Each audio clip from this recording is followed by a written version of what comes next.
Everybody kind of picked a different topic, and over the course of a few weeks, we argued out over certain topics. We gathered in different corners and people kind of argued over which topic they felt like we could really make an impact with, and those topics that were good but might not have enough density in order for us to be able to actually do something in the community or make a big enough impact like we wanted to. When we all came together, we sort of took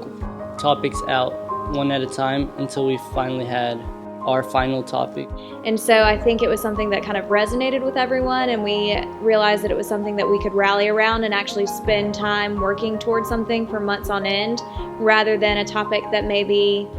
was good but we would have gotten frustrated with, or we would have gotten bored with by the time that we got to the actual Impact Conference. So we got 2 experts to come from the Children's Hospital and kind of talk to us about our ideas and if they could work and not. And after they came and visited us, we had enough information to kind of formulate a plan.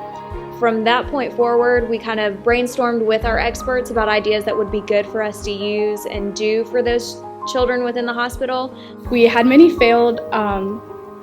fundraising events that just didn't actually happen. We tried to do a Mr. Gator pageant. That ended up not working out. We tried to do a school dance. We even made posters for the dance, and then we realized that wasn't going to work out either. We came up with the idea of making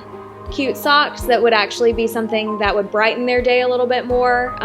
coming up with blankets that we were going to make, and then it kind of expanded into what can we do for not just the patient in the hospital, but the families who also have to go through this that people don't really think about either. And finally, in the end, we decided to tie-dye socks for the patients, and we had a little tie-dye sock party because we wanted to get the community involved. We made a day where people would come into our crew and they could help us tie-dye the socks, or we also had another sort of station where they could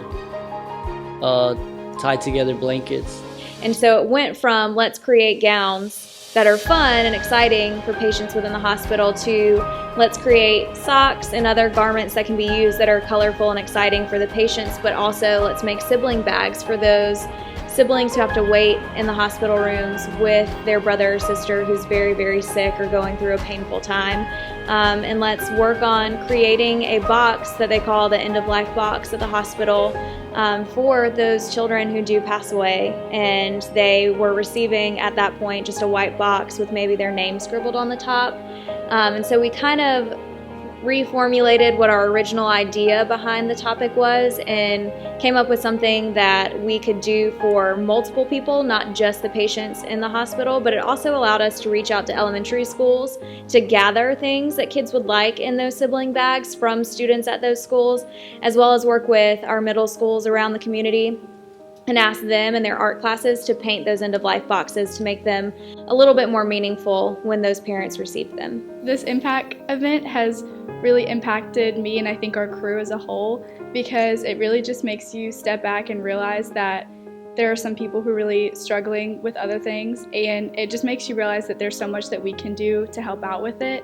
to make their experience as best as possible.